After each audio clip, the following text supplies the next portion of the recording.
അസ്സലാമു അലൈക്കും വറഹ്മത്തുള്ളാഹി. ബിസ്മില്ലാ അൽഹംദുലില്ലാ വസ്സലാത്തു വസ്സലാമു അലാ അഷ്റഫിൽ മുർസലീൻ വഅലാ ആലിഹി വസഹ്ബിഹി അജ്മഈൻ. അമ്മാ ബഅദ്. സ്നേഹമുള്ള സഹോദരങ്ങളെ, സഹീഹുൽ ബുഖാരിയിലെ കിതാബുൽ ഈമാൻ, സത്യവിശ്വാസം എന്ന അദ്ധ്യായത്തിലെ ബാബു മൻ ഖാല ഇന്നൽ ഈമാന ഹുവൽ അമൽ,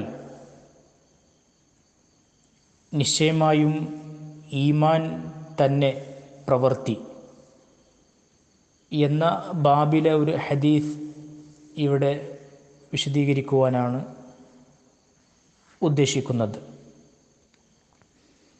ഹദ്ദസന അഹ്മദ് ബിൻ യൂനുസ് വ മൂസ ബിൻ ഇസ്മായിൽ ഖാല حدثنا إبراهيم بن سعد حدثنا ابن شهاب عن سعيد بن المسيب عن أبي هريرة أن رسول الله صلى الله عليه وسلم سئل أي العمل أفضل قال إيمان بالله ورسوله قيل ثم ماذا قال الجهاد في سبيل الله قيل ثم ماذا قال حج مبرور.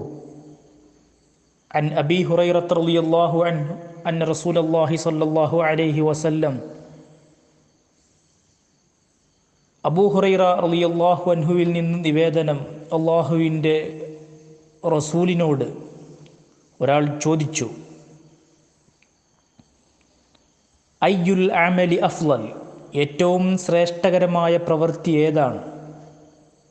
ഖാല, അവിടുന്ന് പറഞ്ഞു, ഈമാനും ബില്ലാഹി വ റസൂലി, അള്ളാഹുവിലും അവൻ്റെ ദൂതനിലും വിശ്വസിക്കൽ. ഖീല, ചോദിക്കപ്പെട്ടു, സുമ്മ മാദ, പിന്നെ ഏതാണ്? ഖാല അൽ ജിഹാദു ഫീ സബീലില്ലാ, അവിടുന്ന് പറഞ്ഞു, അള്ളാഹുവിൻ്റെ മാർഗത്തിൽ ധർമ്മസമരം ചെയ്യലാണ്. ഖീല, ചോദിക്കപ്പെട്ടു, സുമ്മ മാദ, പിന്നെ ഏതാണ്?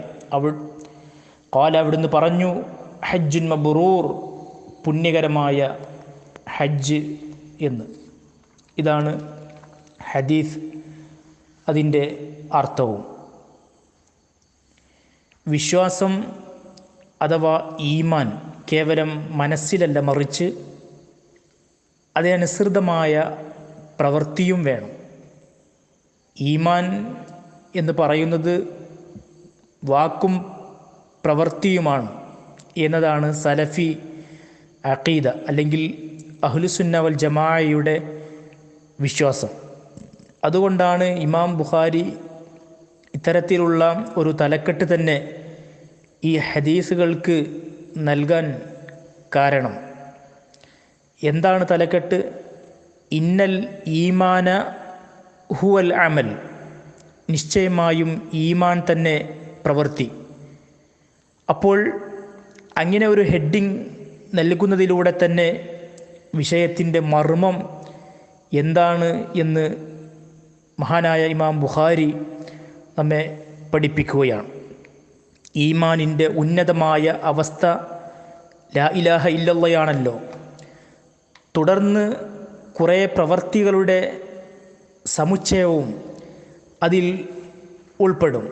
അവ 70-ൽ പരം എന്നും 60-ൽ പരം എന്നും ഹദീസുകളിൽ നമുക്ക് കാണാവുന്നതാണ്. ശുദ്ധിയും ലജ്ജയും എല്ലാം ഈമാനിൻ്റെ ഭാഗമാണ് എന്ന് പറയുമ്പോൾ ഈമാൻ വിശ്വാസം മാത്രമല്ല, ഈമാൻ എന്നത് വാക്കും പ്രവൃത്തിയുമാണ് എന്നതാണ് തെളിവായി മഹാനായ ഇമാം ബുഖാരി കൊണ്ടുവരുന്നത്. ചില ആയത്തുകളാണ്.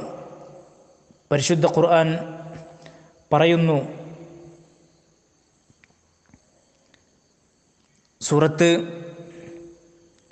അസ്സുഖ്റുഫ്, വതിൽക്കൽ ജന്നത്തുല്ലത്തി ഊരിസ്തുമൂഹ ബിമാ കുന്തും തഅമലൂൻ, നിങ്ങളുടെ കർമ്മഫലമായി നാം നിങ്ങൾക്ക് അനന്തരമായി നൽകിയതാണ് ആ സ്വർഗം.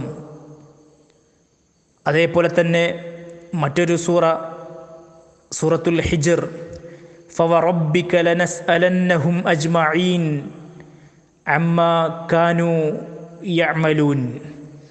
നിന്റെ രക്ഷിതാവ് സത്യം, അവർ പ്രവർത്തിച്ചു കൊണ്ടിരിക്കുന്നതിനെ സംബന്ധിച്ച് നാം അവരോട് ചോദിക്കുക തന്നെ ചെയ്യും. അതേപോലെ തന്നെ സൂറത്തു സ്വാഫാത്തിലൂടെ റബ്ബ് സുബ്ഹാനഹു വ തആല പറഞ്ഞു, ലിമിസ്ലി ഹാദാ ഫൽയഅമലിൽ ആമിലൂൻ.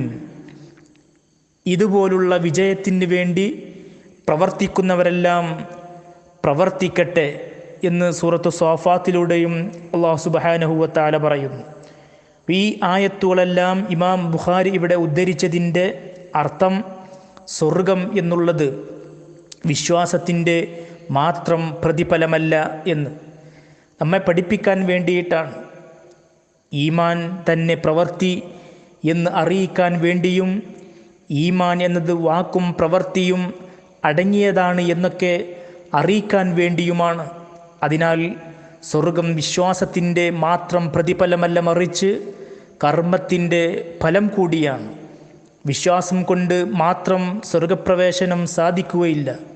ഇതാണ് ഇവിടെ ആയത്തുദ്ധരിച്ചുകൊണ്ടും സന്ദർഭോചിതമായ ഹദീസ് വന്നതുകൊണ്ടും ഇമാം ബുഖാരി ഉദ്ദേശിക്കുന്നത്. ലാ ഇലാഹ ഇല്ലല്ലാ എന്ന ഷഹാദത്ത് കലിമ വിശ്വസിക്കാൻ മാത്രമുള്ളതല്ല, മറിച്ച് അതിനനുസൃതമായി ജീവിതമായിരിക്കണം വിശ്വാസിയുടേത്. എന്ന് പറഞ്ഞാൽ അത് കർമ്മത്തിന് കൂടി ഉള്ളതാണ്. കാരണം പല വിഭാഗക്കാരും, പല കൂട്ടരും, പല മതസ്ഥരും, ജൂതക്രിസ്ത്യാനികൾ വരെ ലാ ഇലാഹ ഇല്ലല്ലാ എന്നതിൽ വിശ്വസിക്കുന്നുണ്ട്. അതുപോലെ ഖബർ പൂജാരികൾ വരെ, അതായത് വെറുതെ ഉരുവിട്ടത് കൊണ്ട് രക്ഷപ്പെടാൻ സാധ്യമല്ല, മറിച്ച് തദനുസൃതമായ കർമ്മങ്ങൾ കൂടി വേണം എന്നർത്ഥം.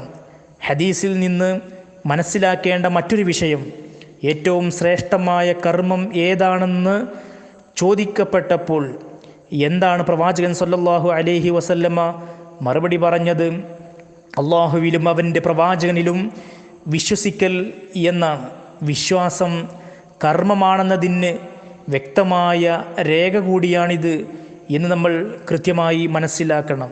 മറ്റൊരു വിഷയം, ഏറ്റവും ശ്രേഷ്ഠമായ പ്രവൃത്തി ഏതാണ് എന്ന് ചോദിച്ചപ്പോൾ നബി സല്ലല്ലാഹു അലൈഹി വസല്ലമ ഇവിടെ മറുപടി പറഞ്ഞത് അള്ളാഹുവിലും അവൻ്റെ പ്രവാചകനിലും വിശ്വസിക്കൽ എന്നതാണ്. എന്നാൽ പല അവസരങ്ങളിലും പല സന്ദർഭങ്ങളിലും പല സഹാബിമാരും ഈ ചോദ്യങ്ങൾ മാറി മാറി ചോദിച്ചതായി ഹദീസിൽ കാണാം. അത്തരം സന്ദർഭങ്ങളിൽ പല വിഷയങ്ങളാണ് പ്രവാചകൻ സല്ലല്ലാഹു അലൈഹി വസല്ലമ മറുപടിയിലൂടെ നൽകിയിട്ടുള്ളത് എന്ന് നമുക്ക് കാണുവാൻ സാധിക്കും. ഒരവസരത്തിൽ പറഞ്ഞതല്ല, മറ്റൊരവസരത്തിൽ പ്രവാചകൻ സല്ലല്ലാഹു അലൈഹി വസല്ലമ അവിടുന്ന് നൽകിയിട്ടുള്ള മറുപടി മാറി മാറി വിഷയങ്ങൾ പറഞ്ഞതായി നമുക്ക് കാണുവാൻ സാധിക്കുന്നു. ഇതിനെ വിശദീകരിച്ചുകൊണ്ട് പണ്ഡിതന്മാർ വ്യക്തമാക്കിയിട്ടുള്ളത് പല രൂപത്തിലുള്ള മറുപടികൾ മുഹദ്ദിസുകൾ വിശദീകരിച്ചതായി നമുക്ക് കാണുവാൻ സാധിക്കും. അതിൽ ഒന്ന്, ഓരോ വിഷയങ്ങൾക്കും അതിൻ്റേതായ പ്രാധാന്യം ഉണ്ട് എന്നതും, മറ്റൊന്ന് ചോദിക്കുന്നയാളിൽ ചോദിക്കപ്പെട്ട വിഷയത്തിൽ അദ്ദേഹത്തിന് വല്ല കുറവുകളോ ന്യൂനതകളോ പോരായ്മകളോ ഉണ്ട് എങ്കിൽ ആ വിഷയം അദ്ദേഹത്തെ നന്നായി പഠിപ്പിക്കാൻ വേണ്ടിയുമാണ് എന്ന് മുഹദ്ദിസുകൾ വിശദീകരിക്കുന്നതായി നമുക്ക് കാണുവാൻ സാധിക്കും. അല്ലാഹു അഅലം. യഥാർത്ഥ വിശ്വാസം നിലനിർത്താനും സൽക്രമങ്ങൾ അനുഷ്ഠിക്കാനും ഇഖ്ലാസ് നന്നാക്കിയെടുക്കുവാനും അല്ലാഹു സുബ്ഹാനഹു വ തആല തൗഫീഖ് ചെയ്യുമാറാവട്ടെ. റബ്ബനാ തഖബ്ബൽ മിന്നാ ഇന്നക അൻത സമീഉൽ അലീം വതുബ് അലൈനാ ഇന്നക അൻത തവ്വാബുർ റഹീം. വസല്ലല്ലാഹു വസല്ലം അലാ നബിയിനാ മുഹമ്മദിൻ വഅലാ ആലിഹി വസഹ്ബിഹി വസല്ലം. അസ്സലാമു അലൈക്കും വറഹ്മത്തുള്ളാഹി വബറകാതുഹു.